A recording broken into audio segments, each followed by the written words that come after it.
दुख का कारण आपकी प्रिय वस्तु होती है।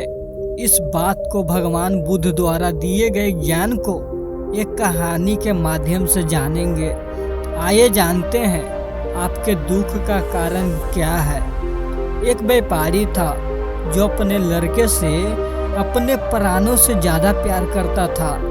वो लड़का उसकी आंखों का तारा था। वह अपने लड़के को देखकर ही जीता था। जब तक वो अपने लड़के को देख न ले उसे चैन नहीं मिलता था। वो लड़का ही उसकी खुशियाँ का कारण था। एक दिन दुर्भाग्य से लड़का अचानक बीमार हो गया। काफ़ी इलाज कराया पर लड़के की हालत दिन पर दिन बिगड़ती जा रही थी। और एक दिन वो लड़का अपने पिता की खुशियाँ को उजाड़ कर इस दुनिया से चला गया। वो व्यापारी इस सदमे को सह न सका और पागल सा हो गया। एक दिन वो घूमते हुए श्रावस्ती नामक स्थान पर पहुंचा। उस समय श्रावस्ती के जेतवन में भगवान गौतम बुद्ध रहते थे। वो दुखी व्यापारी भी भगवान बुद्ध के दर्शन करते हेतु पहुंचा। बुद्ध को प्रणाम कर वो एक कोने में बैठ गया। गौतम बुद्ध ने उसकी ओर देखा और बोले, तेरी इंद्रियां कुछ चंचल मालूम पड़ती है, तू बहुत दुखी है। वो व्यक्ति बोला, महाराज, मेरा प्यारा इकलौता बेटा मेरे सुख का कारण, मेरी इस सुख की दुनिया को उजाड़ कर इस दुनिया से चला गया। उसके दुख में मैं अपनी शुद्ध बुद्धि खो बैठा हूँ और यहाँ वहाँ घूमता रहता हूँ। भगवान बुद्ध ने कहा, इस संसार में दुख, शोक और सभी प्रकार की विपत्तियाँ आपकी अपनी प्यारी वस्तुओं द्वारा पैदा होती है। जब उस व्यक्ति ने भगवान बुद्ध की बातों को सुना तो चकित होकर बोला, क्यों महाराज, भला कोई प्रिय वस्तु भी दुख का कारण हो सकती है? इतना कहकर वो उठा और बुद्ध को बिना प्रणाम किए हुए वहाँ से चला गया। कुछ दूर चलते चलते उसे कुछ जुआरी दिखे जो जुआ खेल रहे थे। वो व्यक्ति उन जुआरियों से निंदा करते हुए बोला, सुनो, गौतम बुद्ध को देखो, वो कहते हैं इस संसार में सभी प्रिय वस्तु दुख का कारण होती है। दुनिया में जितने भी शोक और विपत्ति है वो अपनी प्रिय वस्तुओं के कारण ही है। मुझे तो उनकी बात पर बिल्कुल भी विश्वास नहीं है। सभी जुआरी उसकी बात सुनकर हंसे और उनमें से एक बोला, तुम सही कह रहे हो। प्यारी वस्तुएं तो सुख और आनंद के लिए है।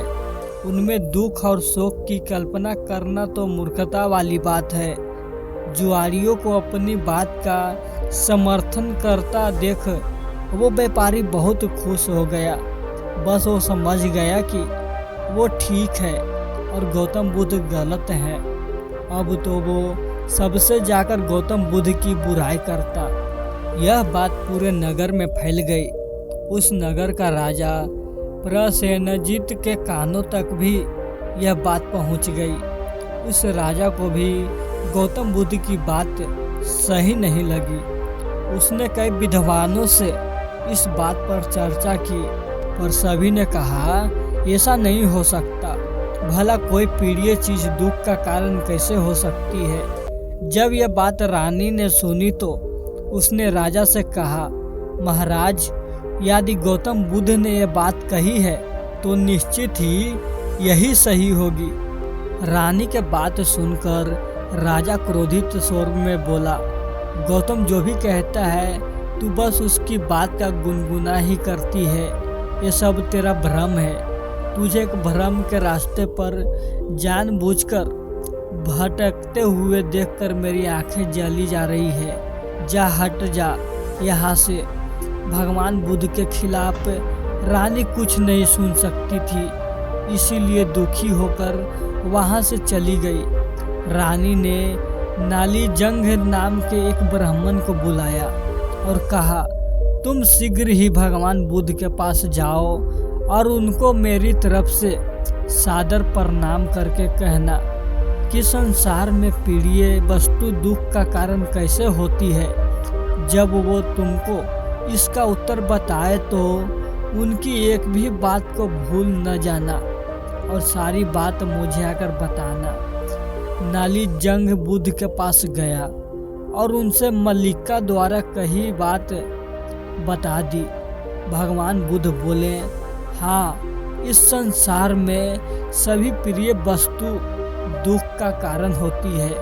कुछ समय पहले एक स्त्रीली की माँ मर गई। वो स्त्रीली अपनी माँ के वियोग में इतनी दुखी हो गई कि उसका अपने शरीर का भी ख्याल नहीं रहा।